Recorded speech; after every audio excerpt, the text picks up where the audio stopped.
Hello bachcho, let's see this question. The question says, in a photoelectric experiment, the wavelength of the light incident on a metal is changed from 300 nanometers to 400 nanometers. The decrease in stopping potential is close to h by e की value दी गई. तो हमें बतानी है decrease in stopping potential की value. As we know, we have the formula, that is k is equals to e minus phi. तो k will be equal to e will be equal to hc by lambda. So minus phi is known as work function.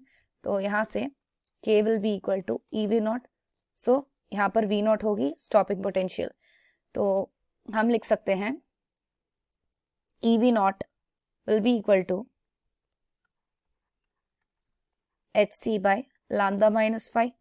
तो इसे ऐसे भी लिख सकते हैं v naught is equal to hc by lambda e minus phi by e, right?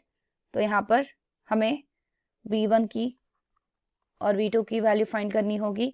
इसके साथ साथ लैम्डा 1 और लैम्डा 2 की वैल्यूज दिए गए हैं.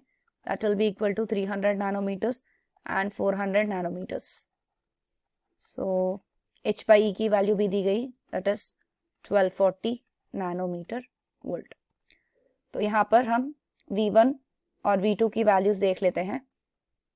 दैट इज अगर v1 की वैल्यू देखें, v1 will be equal to hc by e into lambda 1 कितनी 300 nanometers minus phi by e.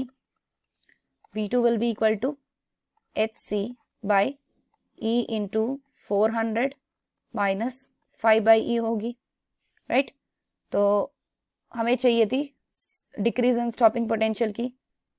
तो यहाँ पर इसकी वैल्यू कैलकुलेट करने से हमें v1 की वैल्यू आ जाएगी as 4.13 v minus phi by e और v2 की वैल्यू कैलकुलेट करने पर हमें मिलेगा 3.1 v minus phi by e.